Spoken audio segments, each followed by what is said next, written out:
New year, new me. Welcome to Truth Disorder. It is our first episode of 2026. Did I get the year right? I think I did. Hey, guys, we're starting. I'm Gary. This is Ernie. We got Charlie and Davey. Not to be confused with Davy Crockett. Yep. Yeah, because just, Growing up in San Antonio, I heard that a lot. Yeah? Yeah. Maybe that's why I don't like Dave. Dave's a pretty basic name. Pretty basic name. Yeah. Kind of like David. David, Dave.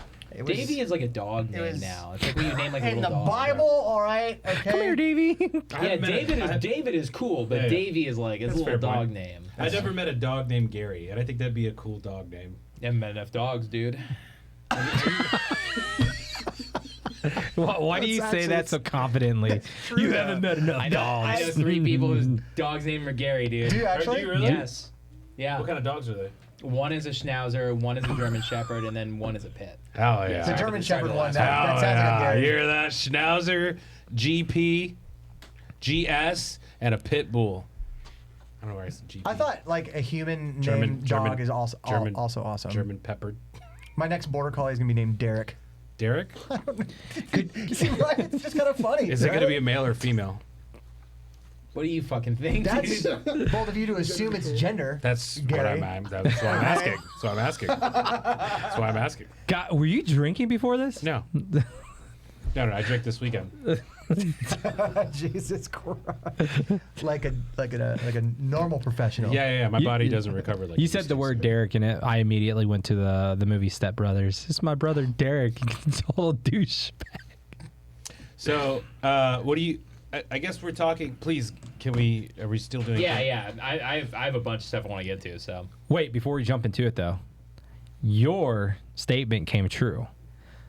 Donald Trump just came out and said that he is going after portfolio investors or big investors. yeah, he specifically is banning them. And BlackRock was the example, but then he said like institutional investors from purchasing single-family homes. Oh, sick. Yeah, and not only that, he's calling on Congress to codify it, and then he's also taking action like this week. Oh shit, he's getting assassinated. It's highly potentiable. Yeah. So here are his exact words. Not by me or anybody I know. Let's Just put throw some that out there. Disclaimer. Yeah. Disclaimer. Like He says, for a very long time, buying and owning a home was considered the pinnacle of the American dream. It was the reward for working hard and doing the right thing. But now, because of the record high inflation caused by Joe Biden and the Democrats in Congress, the American dream is increasingly out of reach for far too many people, especially younger Americans. It is for that reason and much more that I am immediately taking steps to ban large institutional investors from buying more single-family homes, and will be calling on Congress to codify it. That's awesome. People live in homes, not corporations. What's the limit?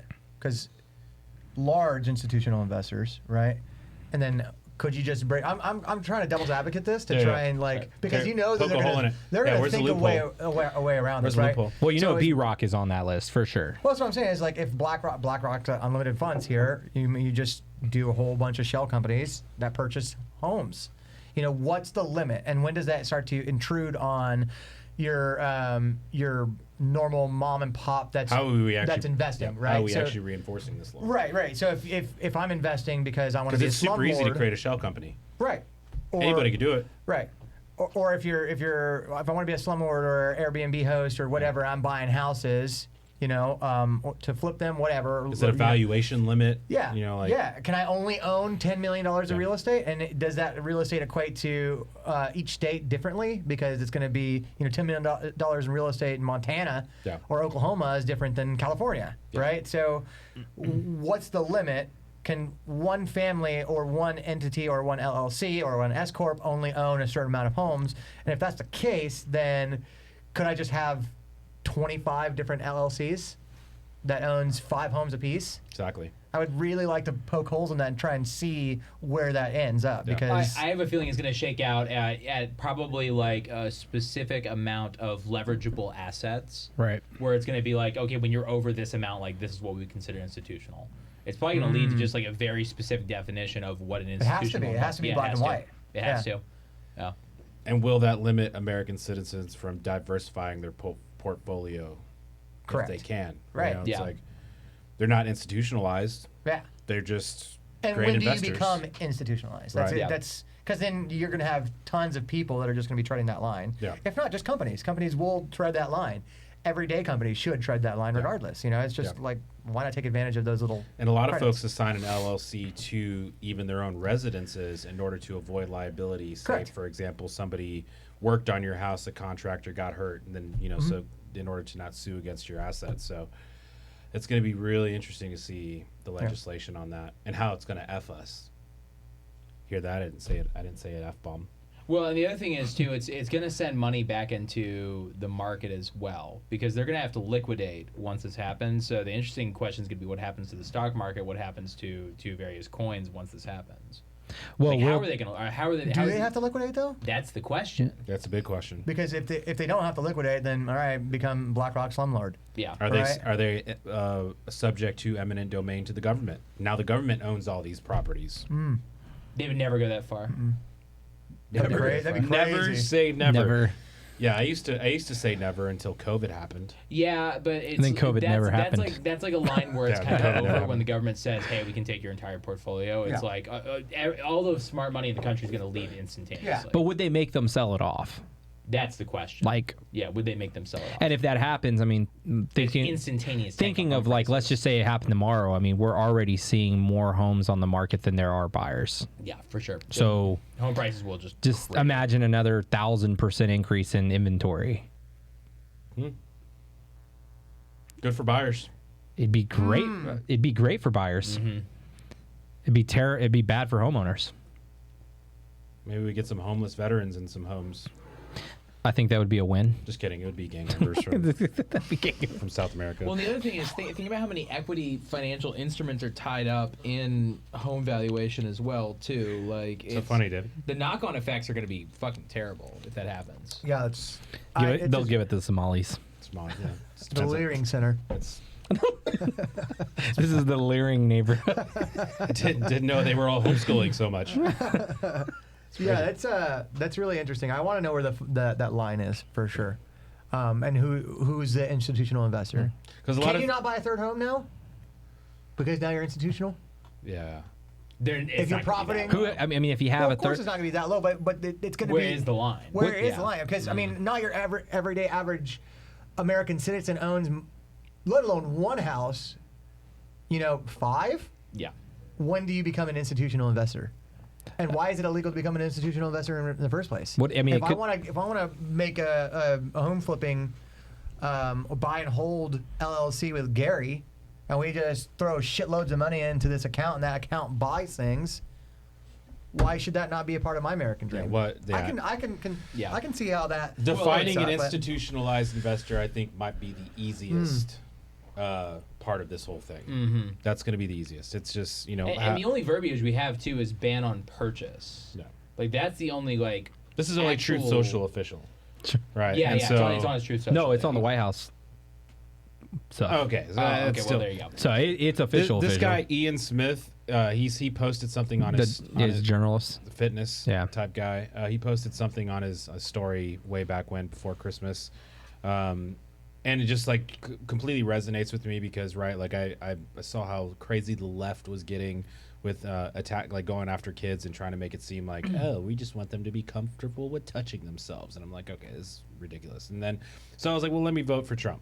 My first time I voted for Trump, right? And so this guy Ian's like he said a bunch of stuff that I was like, wow, I totally agree with what this guy said. But he said things I didn't vote for was Palantir and AI databases, presidential crypto rug pools, redacted Epstein, 9/11, and JFK files, 50-year mortgages and 15-year car notes, ignoring BlackRock, State Street, Vanguard. Okay, so I'm glad we're checking that one off the box for now. Being gaslit about economic prosperity, the FBI still being open, the IRS still being open, more 2A restrictions, H-1B visas, 600,000 more Chinese students, Maha not doing jack shit besides food dye, more profits for Big Pharma, another war in Venezuela, funding anyone besides U.S. digital ID, AF politicians being pushed out, and forever chemicals as pesticides. Two things on that list. H-1B visas. Now companies have to pay $100,000 a year to have an H-1B visa. Okay. Two things. That's good. Two, I mean, there's not more 2A restrictions. They Yeah. just haven't gotten rid of any existing ones. And actually, that's not true. They got rid of the NFA tax rule, so you can form one. Was that state? No, That's that's been federal? Oh yeah, that was federal. Mm-hmm. Yeah. I noticed a lot of Asian students that were at the VA today. I went to the VA and Yeah. I'll be getting surgery soon. So On your coccyx.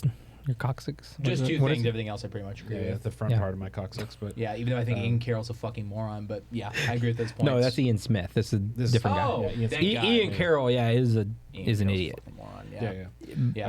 Yeah. So I don't know no, who Ian Smith is actually. But I just a agree fitness with guy. I probably agree as well with a lot of what he's saying. Yeah, most of that list. It's almost like the rinse and repeat method that we continue to see with the revolving door of the presidency is the fact that they go in promising A, B, C, D, and they give you half of an A, half of a B, the whole C, and no D. Yeah. Right? Like it's the fruition of never-ending broken promises, and that's gonna come out funny. FYI, no D, huh? no D. No D. Did you? Was this on your radar? Did you see this?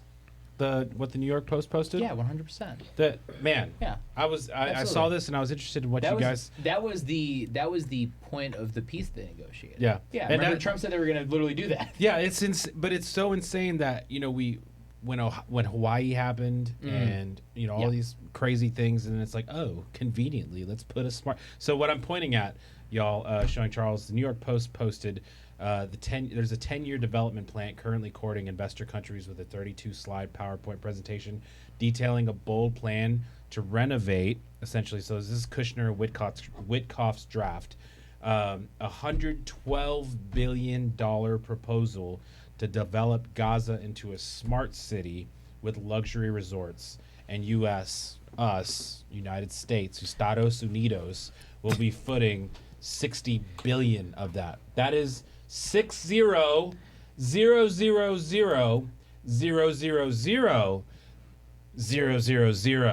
of that. Of which is equivalent to 56% of the budget. Of which I will never be able to go visit because I can't afford a fucking vacation.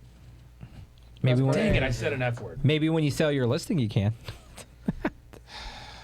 On a hot girl summer to But Gaza. you mentioned something about Gaza Smart City and how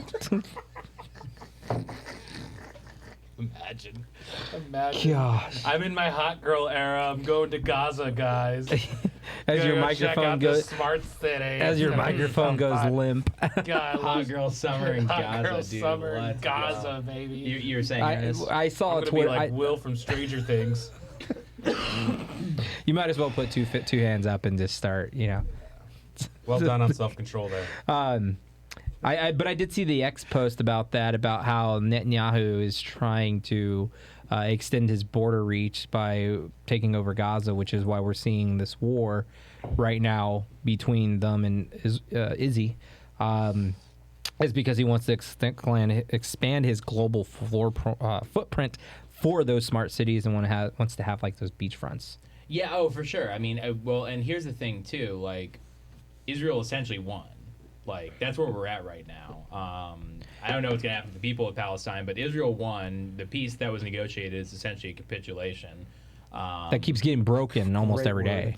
Yeah. Is that a huge word? Please don't tell me that's a fucking huge word. It's not a huge word. It's just that was a great word. Yeah, okay. Can you define it? Capitulation? Yeah, it's when you completely and totally surrender. I capitulate to your intelligence. Hardly. My vocabulary, maybe. But the thing is, it's like it's over now, and I think that the most interesting thing is that we're now watching Iran completely fall apart. Like, they're at the stage where they're offering their citizens $1 million rials, which is $7, by the way. Hilarious breakdown on that. They're offering their citizens $7 a day to get out of the streets and stop rioting. It's over. Like, when you're paying your citizens to go home from rioting against you, it's so over. And they're not even going to give them direct payments. They're just offering it as like a credit, essentially. It's over. Iran's over. They probably have like less than 2 months. What happens once they're over? Somebody comes and takes it. Kind of like we went and took Venezuela's oil tanker. Like from Yeah. Russia, just well, and Venezuela is partly why that's happening. By the way, I don't know if Yeah. you guys see the knock-on effect here. Like- but Iran existed off of the cheap oil they were getting from Venezuela Well, because they were mixing it with the light crude with the Venezuelan heavy crude. It's over. Iran's done. Russia will stake claim. Yeah, Russia will stake a very large claim. I have a feeling, or they're going to offer some kind of material support because remember a lot To of just Russian, save it, to keep the infrastructure sound, and, Yeah. and just then, yep. a lot of missiles that Russia uses are actually they were developed in Russia and then licensed to Iran, like the like when we gave Iran the F-14 Tomcat, they put on missiles, Fakor missiles, Fakkour missiles. Because it kind of sounds like fucker, but it's Fakor. Fakor. They It's put on like like these persona. Russian missiles onto the F-14 Tomcat. It's really interesting, actually. Mm. Yeah, So smart cities are coming. yeah. Test being Gaza. I mean, they already exist. I think that there are so many different things about the Venezuela situation that shows so many things that we already kind of understood, like the fact that the government knows exactly what's happening pretty much everywhere at all times. The only question is how much data can they process in any given moment versus how much data they're getting in. With AI, that ratio is going to decrease to 1. Well, and don't you think like, because here's something that I was thinking about is like, we're talking about the U.S. going and actually arresting a foreign leader Yeah. from another country. Yeah. What presence does that set for other countries? Like, will we see Anything's on the fucking Russia? table. Will we see Russia try and come get Trump? No. Absolutely not. Maybe not Russia. Maybe Russia's a bad example, but will we see? Not China. The aliens are the only ones who could stop us now. Honestly, I think that's like the lesson of what we learned, because the Venezuela was guarded by S-300M Russian missile systems. They were guarded by, I think it's like Zhengzhou anti-air, like Chinese anti-air radar. They were supposed to be able to pick up our planes. They couldn't. I think actually this takes Taiwan off the table.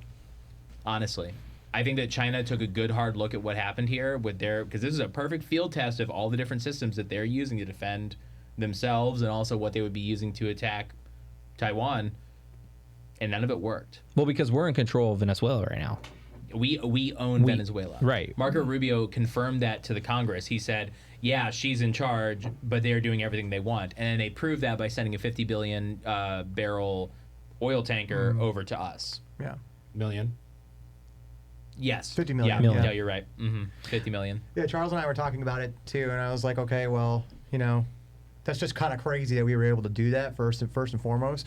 And then like a few months ago, us going into Iran in the secret of night was also crazy. The feat of something like that. I mean, this president's literally just like. I mean, There's no other country. He's laying it all on Will. Dude, it's Well, crazy. and also think about this too. Think about the juxtaposition of this situation with the Ukraine situation. Yeah. What we were talking about was the reaction that people were giving because of it, and it's just interesting to see that certain parties are like, I was I laughing. cannot believe that you would go in there and do that. We don't want any wars, bro. I saw somebody commented on like a Corpus Christi, like a friend of mine commented, and it was like the real hero is the print shops in the morning that happened because all these people already had the banners in the streets about like no war over oil, get out of Venezuela. I'm like, bro, what? How did you just get that printed in like an hour? They're already made. Yeah. They could be. They already know. They have secret intel. Like, No, I I'm talking don't- about in Corpus Christi, Texas. There were That's protests. That's Soros all day, bro. That's He crazy. doesn't we have to hide have it. a He bunch just of has so much NPCs placed all throughout the world, and Well, and I don't know if I really want to go into it too much, but I took intense amounts of pleasure watching certain people on the right completely melt down about, oh, well, this is terrible. We've said no more forever wars. And then a few days later, now we completely own that country. Like, we own them. It didn't cost a single American life. and now we're going after Greenland. I think it took like 2 or 3 Venezuelan lives, and the real losers were Cuba. Cuba's fucked, by the way. I don't know if Yeah, you guys what- realize they were they're. listening Why to were Chief there Keef. Cuban? Like, what was the Cuban? Oh, Like, why were they Did you there? see that? yeah. They Why, were. why were the Cuban special forces the ones protecting the Venezuelan president? 100%. Well, because they're both communist regimes. Cuba is the one who's actually had a military presence in the region for a very long time now. I missed the joke. Yeah, I missed the joke. First time I got him with that. Yeah, I got him with that. Gary's So over good. there like, what's going The on? people in the helicopter, like the soldiers, the Delta Force, they were listening to Chief Keef while They were listening to Love Sosa. Yeah. Really? while literally coming into with Venezuela Maduro On the way there. and No, take- on the way back. and taking With him in the front and then seat. just like jamming out to Chief Keef. That's the most. If that's not the most American thing, that's so fucking baller. What we were just saying. It would have been better if they were listening to some like George Strait or something. No, it's just in the background. Yeah. Dun, dun, dun, dun, dun, dun, dun. No, YMCA. Well, and so to Young answer man. to answer the question, Ernest, who has more of an interest in the Venezuelan president remaining in power, Cuba or the Venezuelan people? Cuba. Well, why were Cuban special forces guarding the Venezuelan? They already owned him. They already owned him. Yeah. Yeah. No, they're just satellite state. And think about this: 80% of Cuba's energy comes from Venezuelan heavy crude.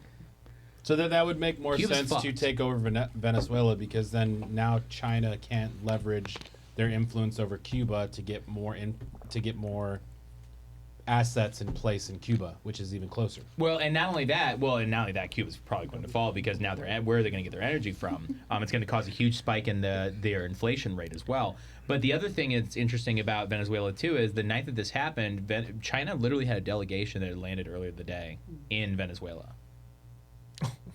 Yeah, literally had a delegation. China did? Yeah, they had 10 diplomats. Ha, nice try, nerds. Yeah, yeah. Sorry about your meeting, pussy. Should have done a Zoom. Yeah, You could have done it quicker. yeah. But I think Save some gas. I think the important thing is, and this is really like kind of the rebalance of the global power system. There's no other country on earth who could have done that. Not No. China. If China could do that, they would have already done it in Taiwan. If Russia could do it, well, we wouldn't be having a question or a problem about Ukraine right now. Ukraine would have already been Russian territory. Yeah, and some of those comments were like, "Well, why don't we go and do that to Putin too?" And I'm like, "Are you look. You know what's wild do you though. want us to die?" You know what's wild, and here comes an Ernie because I worked in big tech moment.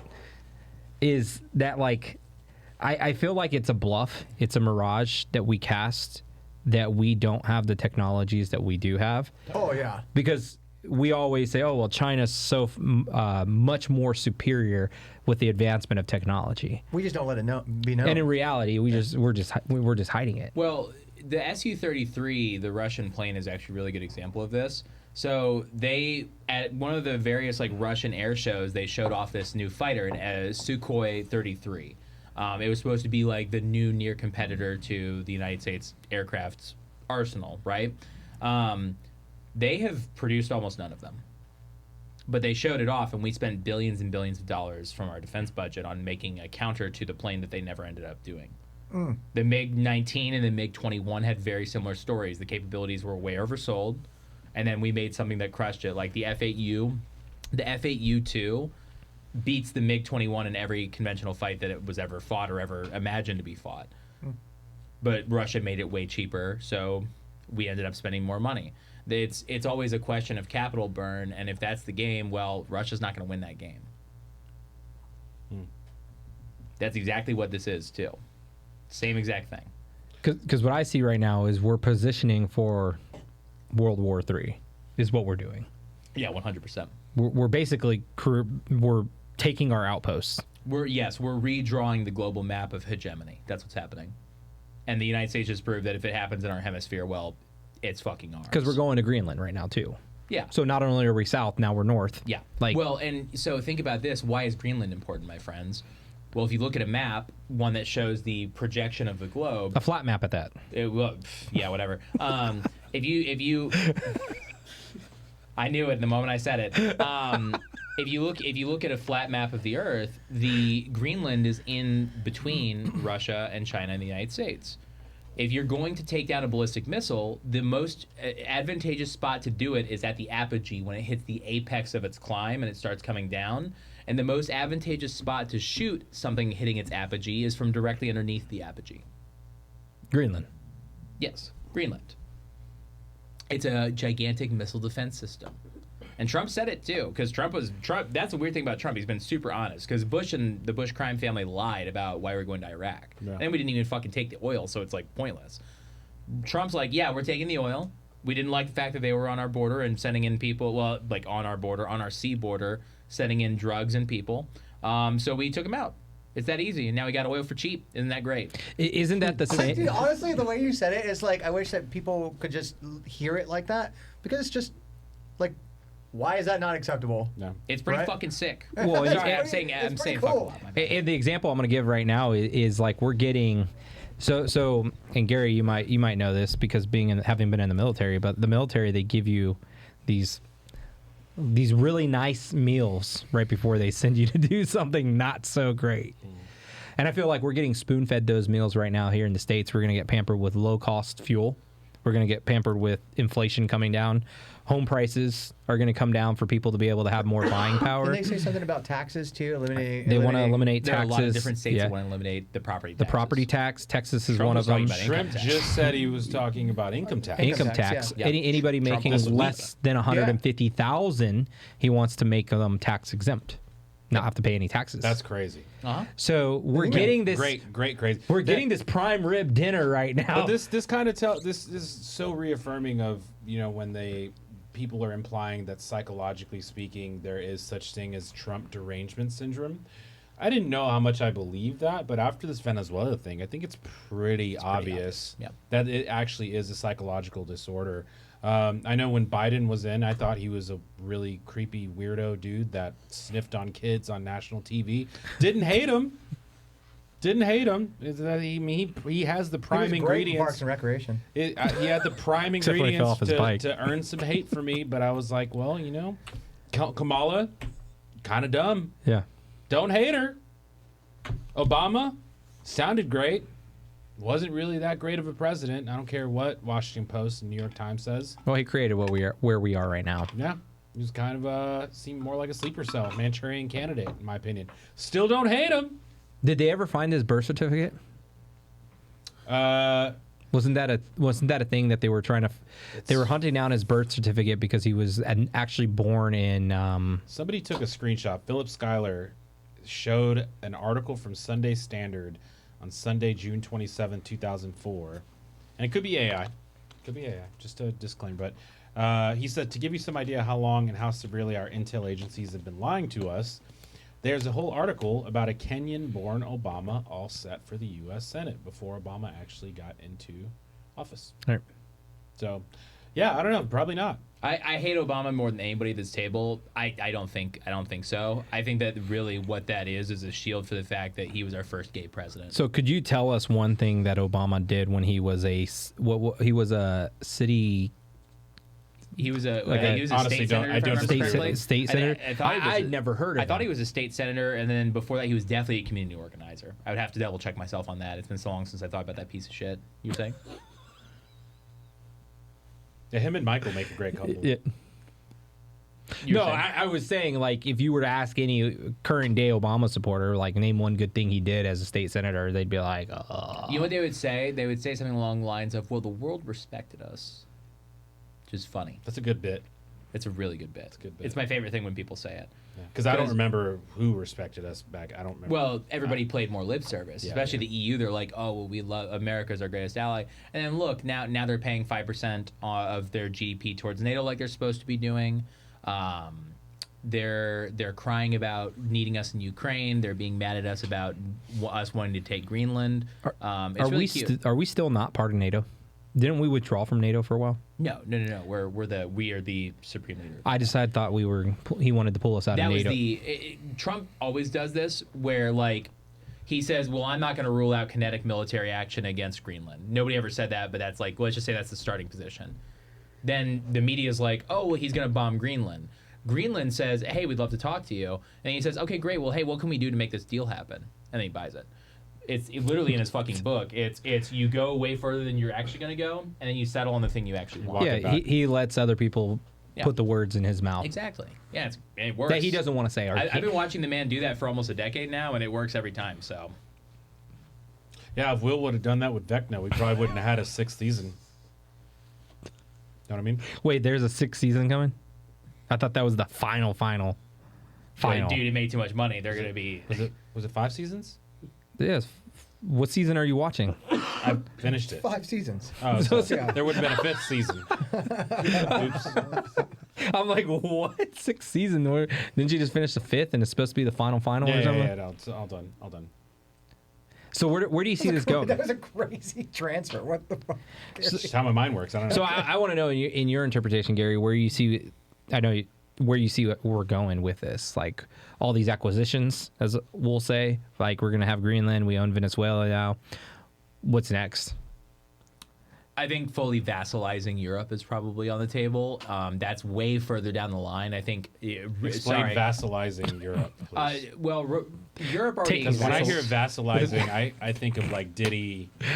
Oh yeah, like Vaseline, Vaseline, Costco, yeah. Diddy. Vaselinizing. We're gonna be doing that to them. That's part of the process. Right, and honestly, You gotta get 'em buttered I up. know a few people from the UK, and they would appreciate that. I know they would. Big I know they would. Vaselinizers. Yeah, for sure. So what I'm essentially saying is that the United States, we already pretty much essentially own Europe because we are the supreme leader of NATO, and their entire defense budget, their entire defense exists because we underwrite it. And if we stopped underwriting it tomorrow, they would have no way to defend themselves. So what does that war look like though? Right, like because that's where We're the belligerents. Well, that's what we are gearing up for. Gearing up for war. Yeah, for sure. But who's the opposition? China. You think China's the ultimate target? It's not Yeah, Russia, absolutely, not North Korea, none of those guys. People way oversell Russia. The only power that Russia has is that it has the largest, like one of the largest stockpiles of nuclear weapons. Right. We should take that seriously. So we shouldn't screw with them. Right. But at the same time, like they literally couldn't take Ukraine. It's on their border. They Well, couldn't take and on a Ukraine. flat map, they're stuck between us and China. Yeah, 100%. They are. They're stuck between us and China. And the other thing is, too, they don't have an industrial base like China has. You have to be able to produce things in a war. And China is the only one that can really do that right now. Trump's trying to fix that for the United States. But right now, the only country that can produce for itself at this very second is China. Now, here's the problem. They don't have good oil reserves. Why do you think we took Venezuela? Why do you think we made good friends with the Saudis? Right. It's all strategic. Why do you think we're doing this peace in the Middle East? Because if there's peace in the Middle East, there isn't an opportunity for somebody to come in and say, well, hey, we're going to underwrite the peace instead. Yeah. We're the underwriter of the peace, which means we get the benefit of the oil in the country. If China doesn't have oil, how does it run its factories? How does it make its navy work? That's the mental calculus that's actually happening behind the scenes right now. We're weakening China before any conflict happens, and then if conflict does happen, then they're weaker anyways. Which is why a lot of people here on our own soil were so opposed to like green energy. Yeah. Like it's not sustainable. No. Like oil and gas. It's very good decentralized. Like it's good for people to have it themselves. Right. But as a government mandate or the government's source of energy, it is inferior to every other current system. The only way solar works is if you do a Dyson sphere, which is where you take like a star and you surround it with solar panels. That's the only way it actually works because the atmosphere filters out so much of the potential energy. Did you say a star? Yeah. Okay. That's like super far forward, like future tech. It's No. a Dyson sphere. It's a theoretical concept. We're gonna put panels up in the solar system by our stars. awesome. And it's gonna transmit. And a Yeah. power cable to somewhere in Texas. Makes sense. Well, and the idea is at that point we would know how to beam energy. That's why it's super far forward. It might as well just say like, oh yeah, dude, warp speed. Charles did not kill himself. Well, because the current solar system right now is so diluted, kind of like our water, like it's not actually getting the full potential of Yes. energy that it could be getting from the sun. Well, and think about how far we are from the sun plus the atmospheric interference. And then not only that, like if dust layers up over a solar panel, well, Yeah, somebody's you're gotta kinda clean the fucked. dust. Yes. I'm And gonna miss you. that's when one you thing go- that when the you go solar. missing. That's one thing the dust solar guys layers don't up tell your you. mom's solar panels, Charles. Will's mom's solar panels were dusted up. Well, that's one thing they don't tell you about solar is you got to climb on your roof and clean your Roasted. panels every year. Well, and that's why we're transitioning to nuclear and why there's been so many with all these different bills that have come out, especially like the big beautiful bill. It added a lot of different things where it says, hey, if you're an industrial if you're an industrial company and you're building a factory in the United States, the NRC, the Nuclear Regulation, I think it's a committee, will underwrite your ability to put a nuclear plant, like a small generator, on the land, and then will also allow you to sell it to the if it's functioning and everything's going good, it will allow you to sell it. Yeah, what's going on? Gary's blocking my camera.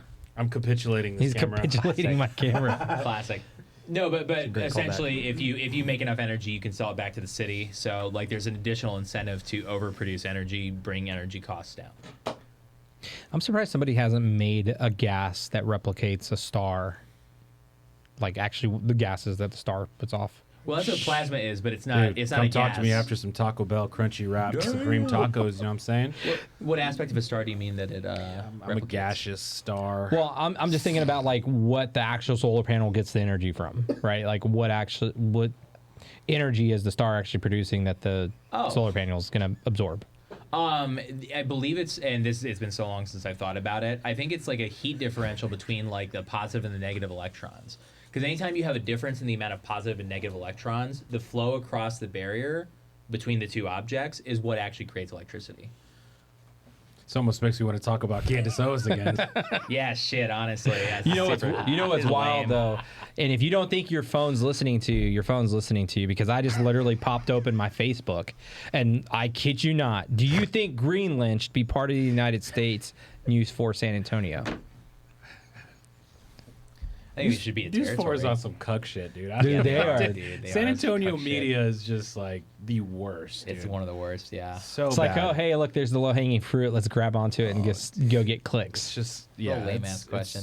No, but what's going to happen is we're going to fucking take everything in the hemisphere at this point. The Monroe Doctrine is back in effect. And I guarantee you before the end of the term, every country in Latin America will be marching along with us. How does that align with biblical days? Except Like, Mexico. How does that align with the in days, we'll Gary? see on that one. Since Yeah.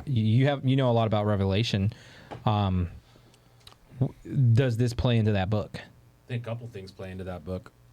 Yeah, I'm no biblical expert, but I think there's a lot of things that are happening that are in motion. That one, there's a bunch of distractions that are happening, but then there's also an attack on our freedoms that's gradually happening. I mean, I got a couple things here that kind of reminds me of this whole conversation in general. Yeah, so like the Candace and Erica thing, you know, it was really loud, and during that time, you know, Trump had signed an EO, an executive order to strip states from regulating AI.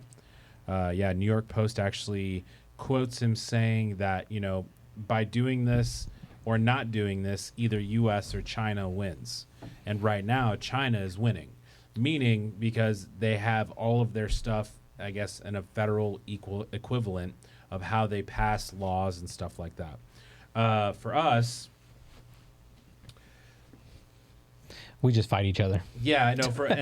We argue on what both he's- sides of the table. What his placement is like, you know, you got 50 states running. He says you've got 50 states running in 50 different directions. It just doesn't make sense. We are creating a confusing patchwork of regulation when we need one federal standard. And I don't disagree. However, the beauty of the American government and how it's been structured up to this point has been the checks and balances of every single legislation, regardless of the arena that it's in. With AI, it's very interesting because AI is probably one of the most powerful arenas that we've stepped into in human history.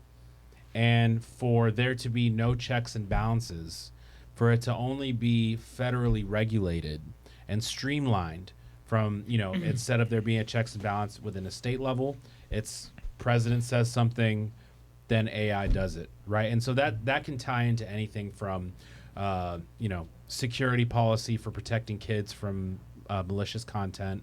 That could play into, you know, a social credit system. Even if you're not, if federally they mandate for whatever reason they say, hey, well, China had a good idea of like saying, well, if you have a social credit system, then, you know, we can regulate any crime, we can or mitigate it, so on and so forth. And so federally they make those laws, and now they're the ones that can actually push like, hey, we're going to shut down your bank account. This is the this is the violation for putting out misinformation by saying, your kid got autism from a vaccine. Just an example.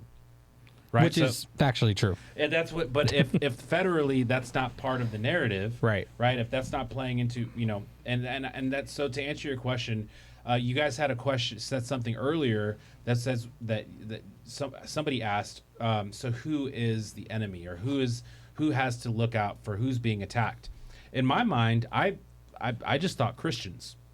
I think that's kind of where it's all aligning, is that, if you don't accept the mark, if you don't play into the beast system, because the beast system will make life easier. Will make it faster. It'll make it, more accountable. It's going to be preaching peace and safety.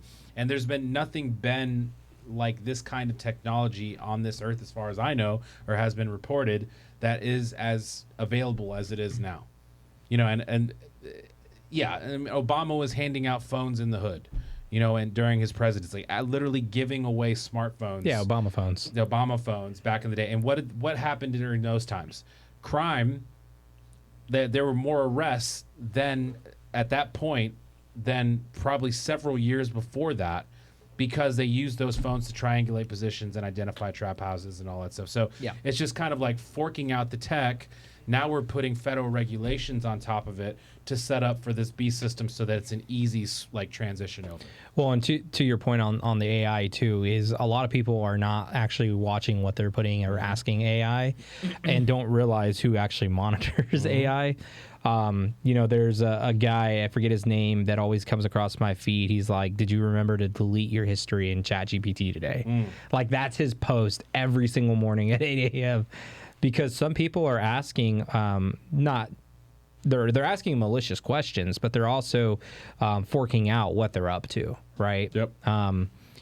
So. But it's funny you say that. It's funny you say that in that moment, because I saw something that Israel had signed a $6 million deal with Clock Tower X LLC, a company owned by former Trump campaign manager Brad Parscale.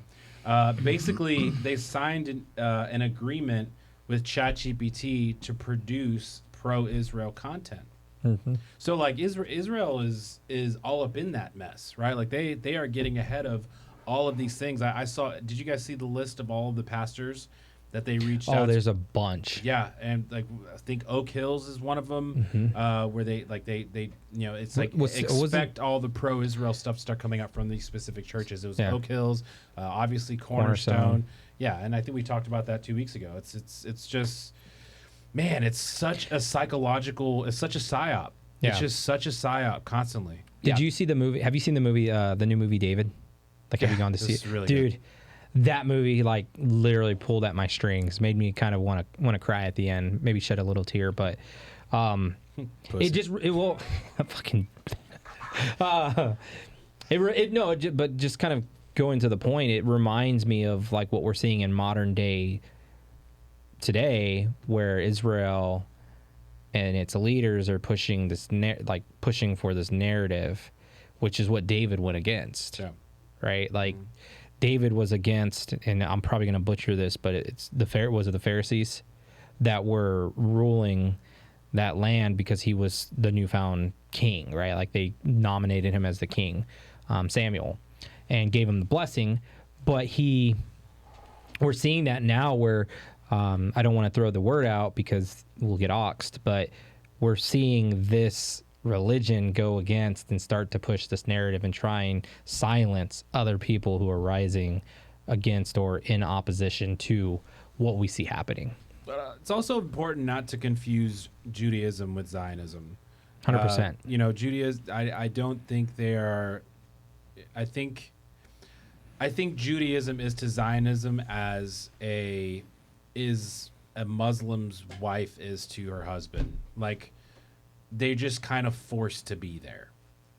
Like Zionism is I don't think it is of God. I don't think it's biblical. It's more Talmudic in nature, which is a man's interpretation of whatever they need to believe in order to get out of whatever accountability they need to get out of. But Judaism, that's just where they live, and so they're essentially an oppressed culture within that regime. And it came out because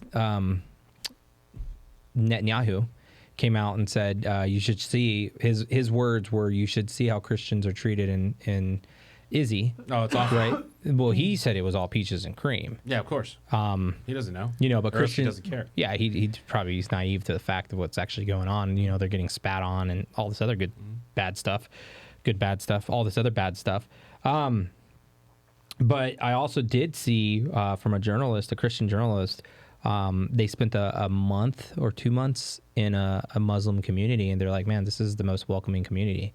So it's kind of odd to see like the transitions and the narratives and what the media is casting onto everybody. But the one thing that in correlation that I can put with like the David movie is it just reminds you that they're not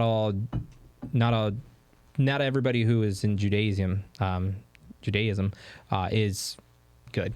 Yeah, there's two Right. kinds of people in this world. There's hateful people, and then there's non-hateful people.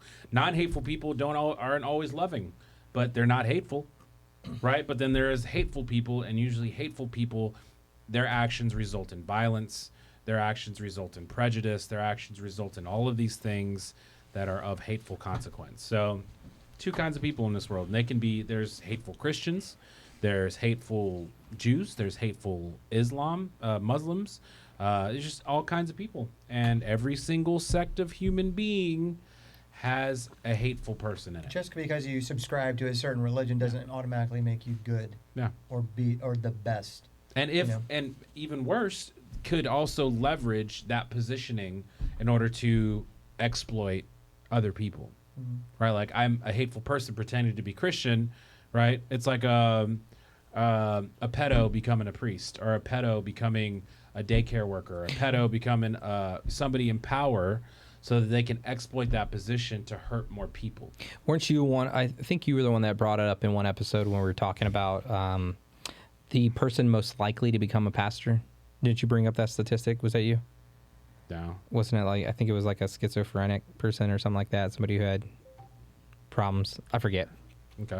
But yeah, I don't know where we're going. Like, as far as like where we're headed, I could see what we're doing, but I don't know what the end game and how that aligns with the end times and Revelation. Yeah, and that first line, this whole thing that we talked about, literally, that was the first thing that this person mentioned. They mentioned like 5 other things that happened during the Candace and Erica show. One of them, the geoengineering budget is being passed, so there's more spraying of the skies on the NDAA bill. EPA regulations are continuing to be pulled back, and cancer is actually rising among citizens living near data centers. We got a couple of big-ass data centers coming up in Texas, and I always thought that was kind of weird that, Abbott was just in full support of it. And is that a money play? Is that a control play? Is he just like, he starts to seem more and more of like a puppet, with moves like this, in my opinion. I'm a big believer that compute and the amount of compute that you have is going to determine probably the vast financial future in Of your like state. 20 years. Yeah, everything. Your country, your state, your local area. And what good does that do if we're poisoning our citizens? There's not enough regulation. It's Never just, stopped us before. dude, I know, right? And that's the You used to be craziest able to part set about the it. Thames on fire. You know what I Well, mean? Yeah. you could always just release the cancer vaccination that you have and start charging for it. Hey, now he's thinking like a true conspiracy theorist. I'm just saying. Dude, Like, you've come a long did way you in just this. become Team Truth Disorder? Dude, you just dude, What? let's go. I dude. think we're wearing off on David. Yeah, dude, he got his truth disorder ribbon. Got your TD He got his badge. You got his big badged up, my boy. You got your green badge. Yeah, no, yeah, and then now we're fucking living in I Am Legend. Yeah. Yeah. my thing is like with the whole global control and like setting up your little stations and stuff like that is it's just a power move. It's just a power play, and you just show. What's funny is because when you guys were talking about it, I was thinking to myself, okay, how can I not be as political as possible here? And I kept on thinking that the respect thing, like, do you think other nations before have respected us? And I think that a lot of people like to say yes, just judge off personalities and stuff. A lot of people would like to say yes, but I don't think so. But I remember back to my childhood that I respected when I feared. And I think that people have forgotten that we should be feared. Like, just as much as, Russia should be feared too because of the nuclear arsenal. China should be feared because of, and I feel like people have just forgotten that we are a country that should be feared. Don't piss us off because we should be feared. The thing about being feared is I think the best kind of fear comes from a reverently earned type of fear. So what I mean by that is, like the Bible says, the fear of God. You don't do things because you're scared God is going to strike you down.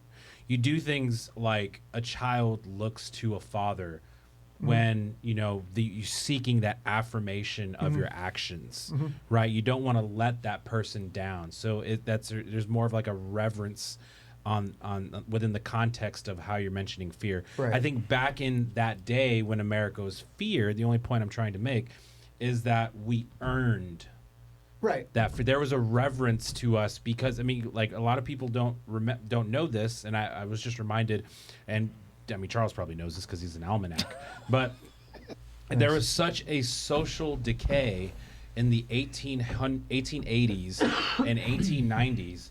Like the abortion was like at its all-time high, believe it or 1990s. 19. not. I think it was. You said 1890. Yeah. Really? Yeah. Abortion? Yeah, unless I misheard the statistic. Yeah, like it was. It could be 1990s, but regardless, social decay was so bad that we lose that reference. Like there's like, are you really going to fear a society that's living like a bunch of cannibals? You're just gonna find a way to take them off the map. Right. What I'm kind of intending by saying that isn't that like all countries should fear us. It doesn't. So I guess it was 1990s. Yeah. So I'm not saying that at all. What I'm saying is like he's doing it a little bit more recklessly, but at the same time, if you're another country and you're waking up in the morning and you're hearing that an unbelievable feat was pulled off in the middle of the night by a B-2 bomber traveling across the world in the dead of night and doing what you did, and then you came in and stole somebody's president a few months later, that's crazy. Yeah. That is fearful. That is, man, we should probably stop burning the flags. Other leaders are probably scared to You go know to what I mean? sleep. Like if I'm in fucking Germany or something like that, I'm like If you're in Minnesota, like a bully or whatever. I'm just like, down to America, death to all, blah blah blah. And I see that shit, I'm like, actually, you know what? Never mind. I'm good. Yeah, why can't we do that? Let's pivot. and yet we still have rules in place for protecting Tim Walz from us doing that to him. Yeah. Well, and to your point, Criminal. To your point, David, about fear, like Gary also doesn't want to kill himself. I feel like we've been openly, or a lot of our politicians have been openly Only on Mondays. Public about the fear of retaliation from other countries for like the last decade or two. Well, that's because they want a scared populace as well. 100%. Because when I grew up, I was like, I was fearful that my mom was going to go to war, right? Or my dad was going to go to war. I'm still fearful that my brother will go to war. He's been to war now. And so it's like, our government telling us that, this is bad, and we get scared of that. Yeah. And so I don't want to see my family die. I don't want to see, Sure. of course. But at the same time, obviously respect is earned, but when people don't respect us over how often we give these amazing things to our citizens, it's just like, all right, fuck y'all. We'll We'll kidnap a fucking president. Invading a country and trying to turn it into the country you just ran away from is the most asinine thing. retarded, like asinine. retarded, hard R-E, tarded thing. Yeah. I can't even fathom why. Geopolitically, when you have enough power as a country, you just kind of get to a point where you can just kind of create reality. And that's where we're at. We can just create reality. Well, he just flexed a little bit too. He's That's like, why I was like, it's like a big. Yeah, you want to see you want to see how powerful we truly are. Yeah, and the reality is, this is all in the shadow of not only the Iran strikes, not only the current Iran protests. By the way, those two things are inextricably linked. But the fact that we essentially have reasserted ourselves in the space of Panama as well. Remember how Chinese companies are getting ready to take over it, and we said, "Well, that's not happening." Well, didn't we relinquish power of the canal to? It was China. Carter. It was Right. Yeah. That we got rid of it. It used to be controlled and dominated by. We owned it. We built it. We did. Yeah. No, I would honestly support more so us not going into those other places, not doing the Venezuela thing, not going to Greenland, and actually taking care of our veterans and our people here. I want our money to go to the people here. Yeah. You know, but I mean, if you're gonna flex, I think here's the thing, and I hear That's that the way to do it. At least you did it one time in the middle of the night. I guess both times in the middle of the night. It took less than a few hours, and it's just And we like got one and some done. We're good gas. to go. That's a fallacy. It's the Bernie Sanders fallacy. The money. Think about the money that we're going to make as a country, and then not only that, the lowering of gas prices from what we did in Venezuela. That is what's going to get more homeless people off the streets I than if we definitely put money. agree. I'm just saying. I'm just saying. Yeah, I mean, diesel's under $3 a gallon right now. Yes, You and it's know- going. That's and it's going down. You know it's what's gonna going to be go a crazy tic-tac-toe? Just the third strike? Is if he just all-out wages war and takes down shitloads of, like, cartel camps on like, the American-Mexican border. I have a feeling that's that next. That would be, like, holy shit. All right. Yeah.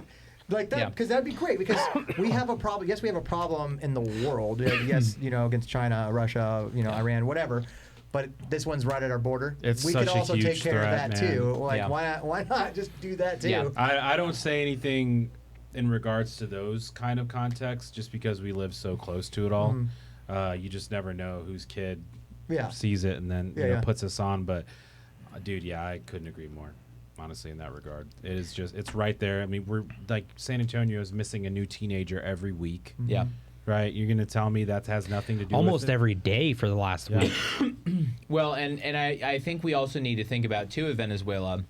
I'm just kidding, cartel. There's the call. What's the There it biggest? is. What's the biggest Got him. geographic difference between Cuba and Venezuela? Because they're both regimes that are friendly to China and Iran. The biggest difference is that Venezuela is attached to the mainland. Do you know what that means? They're a port of call. If Iran wanted to move any kind of hard material into Latin America, that is where they do it. So when we do things like take over Venezuela, it gives us the military infrastructure to do things like take out the cartel, because when we left all those weapons in the dirt in Iraq and Afghanistan, in Afghanistan, if they were going to end up in the Western Hemisphere again, Venezuela is where they're going to come through. Well, and it's pretty strategic too when you think about it, right? Like, Yeah. you wouldn't attack somebody from where they would expect you to attack them Yeah. from. You're gonna come from behind them, Yeah, well, And and if you're you going look- to kill all their friends first, too. right? Well, and if you look at the positioning of Venezuela Yeah. in correlation to where Mexico's at, it's like Yeah. the prime candidate for. Yeah.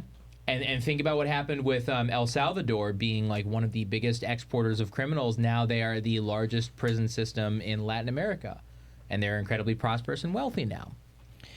We're creating more friends and we're getting rid of our enemies. And what is the actual goal? It's probably going to be, the end game is probably going to be taking out the cartels through kinetic action. Because it's not like we don't know where these people live. Yeah. Right. We know exactly where they live. Yeah. We probably know their schedule down to when they take a piss in the morning. Yeah. That's probably when they got the Venezuela president. He was probably sitting there on his throne, Pissing on his tracksuit. taking a dump, looking at his phone. Well, and it was funny too because Pete Hegseth came out and he said, "Yeah, like we knew he had this gigantic steel door like bunker essentially built into the house, and we were ready to blow through the thing in like under 40 seconds, and we didn't have to because we were so quick. The door was open, That's awesome. and he was trying to close the door, and we caught him. Yeah." Yeah. And also a really big important thing to mention too, when you talk about like the standing and the importance of maintaining morale in the citizenry, that is how you do it. You know what the scary part of all this is, though? Like, we always used to talk about like a one world, like I forget, like a one party, One world government. yeah, like a one world government. Well, here it is, and it's coming fast, especially if we take over all these countries. It's like now the U.S. is the dominant force and everybody follows U.S. rule. Yeah. The only other possible hegemonic superpower is realistically China. Russia is still in like they're still a tier 1. They're still able to influence reality, but to a significantly lower extent. And not only that, it's not like China can do a lot either. Why can't China take Taiwan? They've wanted it for decades now. They can't.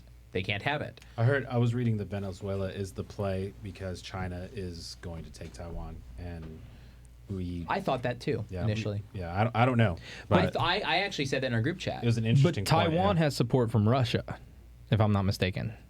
Not enough to make a difference. I don't know. No, they are ours. There is a country that supports Taiwan pretty extensively. That's not us. Japan probably. So then maybe that's why China doesn't take it. Well, no, they don't take it because of us. And here's the other thing too. And David, I can't remember if if I'm saying this again, let me know, because David and I were talking a little bit before the podcast. This was also a really excellent indicator for how our weapon systems are going to fare against our adversaries. Russia had supplied them with S-300M missile defense systems, which are anti-aircraft missiles, and they also were supplied with anti-aircraft radar from China. And it didn't matter. We blew through it instantaneously. China is looking at that and thinking, okay, well, if we sent out... There are probably a lot of people in China today who are thinking, man, if we'd sent out the invasion fleet last week, well, we would probably have a lot of dead people and a lot of boats at the bottom of the strait. And not only that, it would create an instantaneous opportunity for complete and total reprisal as well. Remember, Shenzhen is right there. That is one of the biggest financial hubs and technological hubs that China has. It is literally right across. So I got a call. I got to get on. Wait, I want to go over my theory. Yeah, lay it on me. It has literally nothing to do with that, but it's all Stranger Things, and I thought that this would be a good time to write down this moment. You saw 9 minutes of Will in the podcast, and then throw it up in the TikTok and see if anybody actually agrees with it. What's the theory? Okay, check it out. All right, so I know that you guys don't really watch Stranger Things, but I saw season 4 up to season 4. The amount of uproar with how awful the last episode of Stranger Things was crazy, right? Everybody's like mad about it. The fight lasted 10 minutes or something like that between the Mind Flayer and Vecna and blah blah blah. Ends, right? So last night I was walking out into the bedroom or something like that, and Brooke was talking about all this conformity gate and all the stuff happening, and people are like, oh, there's a secret episode coming out, right? And she was like, did you like the last episode? And I said, I loved it. I actually thought it was perfect. Yeah. And she was like, why? Here's my theory. It was too perfect. Here's my theory. The whole show itself was legitimately just a D&D campaign. They started on the dice roll the first episode, and they end at the dice roll on the last episode. They go up the stairs. What's done is done, right? So the ending when Mike is like talking about 11 or the mage, right, coming down and she could still be alive, all that. 11 was just a character in their campaign, and all these other characters like Hopper they were all just NPCs in the campaign that they included in their friends into the campaign, right? Because so if we were playing D&D together, I could bring Brooke in as a campaign, and the reason why they ended with crying and they wanted to believe a different scenario was happening was because they became so enveloped into their D&D characters as well.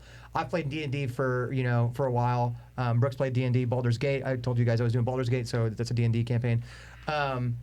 And when you spend hundreds of hours developing these characters over time, for them, maybe potentially over those seasons, 10 years, 9 years, you get so emotionally involved. So Mike was emotionally involved with his character 11, right? Or Jane or whatever. And so that's why they were crying at the end, because the campaign was finally over, right? That was my theory. Is that the whole thing was just a D&D campaign, but we got to see in live action, real time, what their brains were creating. Exactly. Yeah. So your conspiracy theory is that 11 was a cantaloupe in a hole with a hole in it, and Mike had to toss the cantaloupe finally. It's crazy. Bro, I'm telling you, you go to you play the game 11 Baldur's of these Gate nuts in your mouth, or all these different RP games. I mean, there is Haven't like heard that one sexual since season 11 scenes the that first time. you have with your characters. I mean, and it does happen. It happened to me in Red Dead Redemption 2. He bought a prostitute and True was story. like, No. So- Wash me. My first horse that I had. Jesus Christ, Gary. I got my horse through the entire game, and Yeah, I bet you did. yeah. No, I lost 4 or 5 horses throughout the time, but that was one horse that I had stories with. And then, spoiler alert, the last mission of Red Dead. Yeah. Whatever horse you take in, it dies. And so that horse made it all the way through the game. Like, yeah, we had some crazy stories together. You got a little sad about it. Yeah, RD2. Yeah, that's what I'm Red saying. Dead took my horse. And that's what I'm saying is at the end of this, and I think that's why people are so upset is because they're not actually looking at it from the outside looking in. It's very rare that we get series finales in TV, let alone good shows, and then them actually be good. I don't know if you ever watched Dexter. Dexter was phenomenal the whole way through, and then the ending was just not good. Yeah. But this way, we can kind of choose whether it's good or not. And I think a lot of people are choosing to be like, oh, they'll crybaby about it. But it's like, depending on what you roll in D&D is how fast your fight can be. If you roll that critical 20, yeah, you kill Vecna, you kill the Mind Flayer in a couple of shots, and it was very quick. Yep. You know, so I like to consider that my theory is that them just playing the game and then it ended. And they're like, oh, well, that everybody else is like, oh, that was fast. Well, maybe because they don't play D&D. They don't understand that, it could end like that.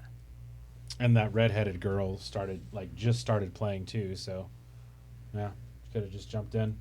Yeah, all the other characters throughout the times were just NPCs, like the doctor and all the soldiers. They were just NPCs. Isn't there a rumor of a surprise episode being supposed to be released tonight? Yeah. Well, We'll see. If that's true, We'll see. then My theory is blown out of the water if that's true. Yeah, But yeah. that's well, yeah, but I'm just saying, like, I'm just thinking of like season 4. What's his face dies? Eddie.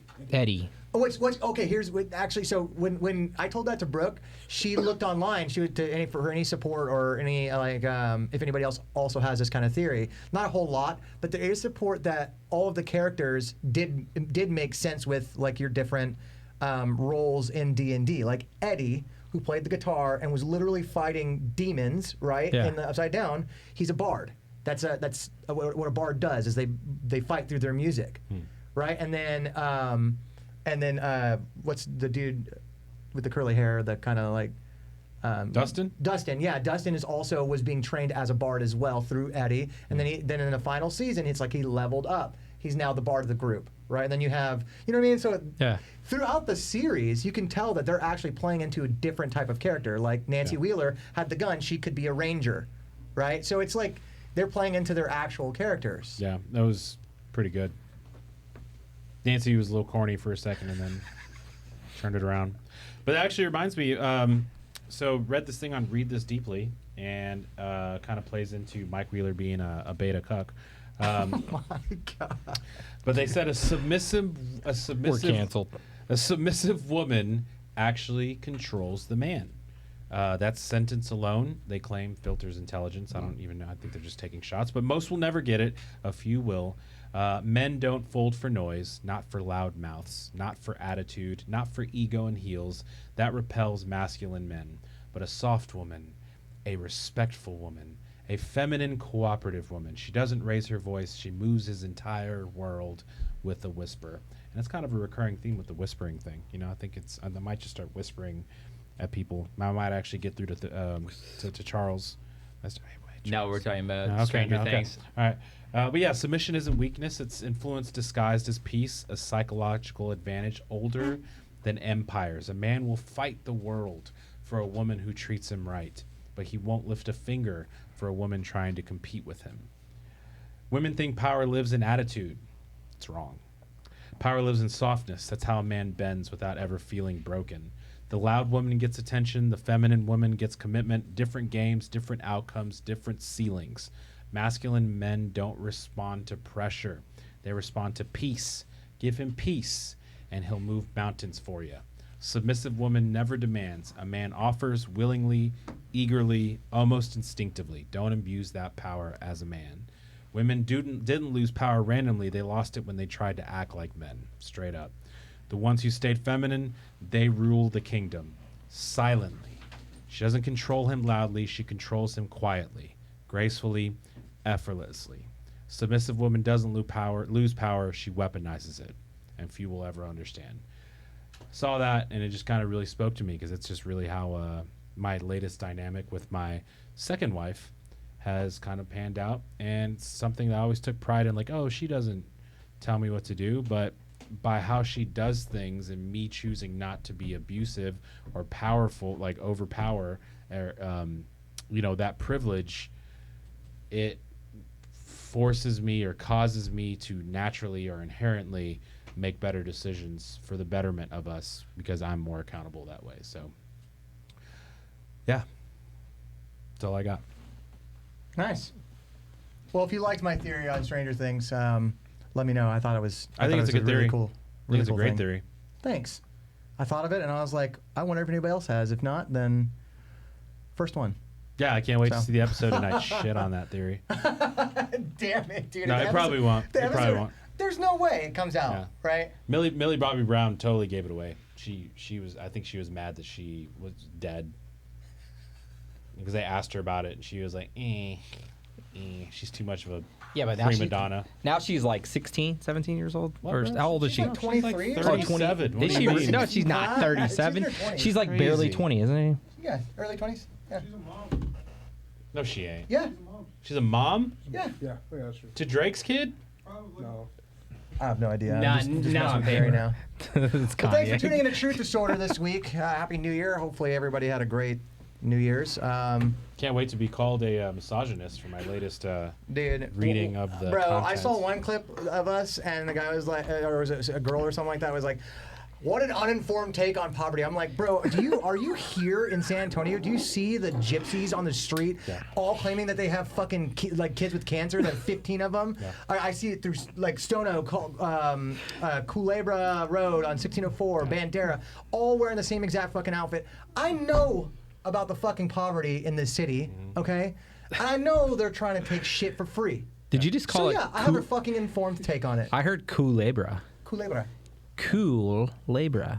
Is it Culebra? Thanks, Regardless, Ernest. man, hey, thanks for tuning in and thanks for the engagement. That's why we used to not let them vote. So, get fucked. All right, have a good one.